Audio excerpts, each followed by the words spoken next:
Deuxième petit podcast ce soir aussi, il sera plus courant. Voilà, là c'est plus un message du coach, tu vois. Voilà, mais les gars, les pensées limitantes, hein, faut vraiment que vous les dégagiez. Faut s'en débarrasser. Moi là, si jusqu'aujourd'hui, j'aurais écouté mes pensées limitantes, mes croyances limitantes, c'est plus percutant parce que c'est des croyances qu'un anti-croix, hein. C'est chaud quand même. C'est pas des petites pensées qui viennent te bouffer et tout. C'est des croyances carrément. C'est-à-dire c'est imprégné en toi, quoi. C'est chaud quand même, hein. Mec, j'aurais jamais publié ce podcast déjà. Voilà. Même si je sais qu'il n'y a pas grand monde qui va le voir, deux gens peuvent tomber dessus. Parce que j'avais vraiment du mal avant à me confronter à ma propre voix, étant donné que je suis victime d'une dysphasie depuis que je suis petit. Après maintenant, elle a beaucoup été traitée. Et en fait maintenant je parle assez bien, tu vois. Je parle presque comme tout le monde, mais quand j'étais petit, c'était chaud quoi, hein. Voilà. Moi j'ai parlé qu'à 3 ans et demi. Je me libère maintenant, hein, comme je dis toujours, hein, voilà. C'est pour ça que je pense que j'étais déjà introverti à la base, mais ça a renforcé mon introversion, en fait, cette différence. Déjà qu'à la base, je pense que je suis pas comme les autres. Voilà. Je sais pas, genre le mec, non, je suis différent. Non, vraiment, j'ai vraiment ressenti ça, vraiment. Et pas qu'à cause de mon retard de langage et tout ça. Vraiment, je pense qu'à la base, je l'étais déjà dans mon caractère, hein. Mais ça a vraiment renforcé la chose, hein.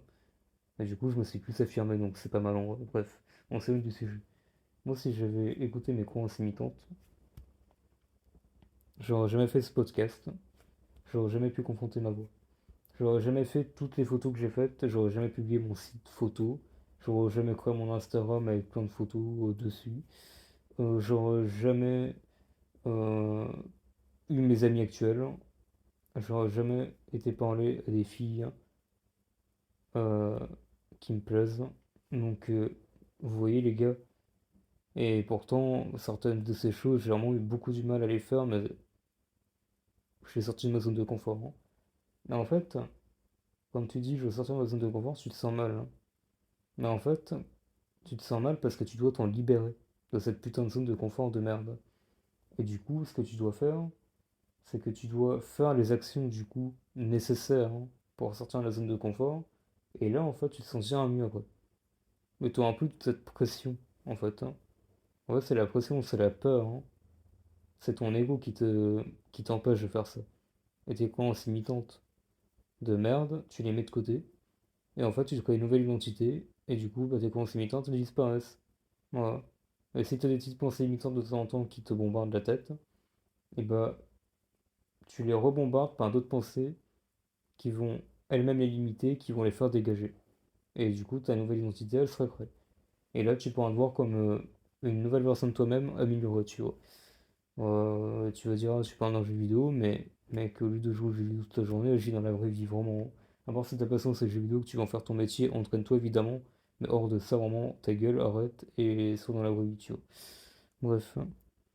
Ouais, parce que c'est sûr que si tous les joueurs de jeux vidéo ils étaient vraiment passionnés et qu'ils voulaient en faire leur métier, on serait mal barré parce que du coup, bah vraiment les meilleurs, les passionnés de fou qui feraient des jeux vidéo de fou, ils se démarqueraient pas. Dans la vie, il faut toujours savoir que dans les sujets que, en gros, si tu veux avoir des gens qui ont du charisme, il faut qu'il y en ait qui n'aient pas de charisme, hein. Si tu veux avoir des gens qui se démarquent dans un domaine, il faut que les autres ne puissent pas se démarquer en fait, hein. Ouais, c'est ça que j'appelle le talent, moi. Le talent pour moi, c'est savoir se démarquer. Est-ce que tu as le talent de te démarquer? C'est pas avoir le talent à la base, hein, c'est avoir le talent de te démarquer, mec. Différent. Ouais. Après, oui, à la base, tu peux avoir des facilités, mais le véritable talent, c'est de se démarquer des autres, tu vois. Bref. Allez, je vous laisse. En tout cas, débarrassez-vous de ces putains de pensées limitantes, hein, où je vous défonce la gueule, ok? Voilà. Et c'est pas une menace, c'est vraiment juste un conseil pour vous parce que je vous apprécie tous, ces gars, ok? Voilà. Je veux pas des gens qui regrettent moi dans leur vie à 80 ans. Non. Voilà, moi je veux qu'à 80 ans, à 70 ans, à l'âge que tu veux, t'écrives un putain de biopic sur toi, un putain de roman d'aventure, et que ta vie elle soit vraiment tellement passionnante que les gens qui liront ta vie, ça les motiveront déjà, ça les motivera à agir dans leur propre vie dans le futur, et en plus, eh ben, ils auront tellement d'émotions et de frissons à lire ça, que vraiment, bah, t'auras vécu le panache, t'auras vécu l'ambition la plus élevée possible, t'auras su imposer ton charisme, et ça, c'est la vie de rêve, tu vois.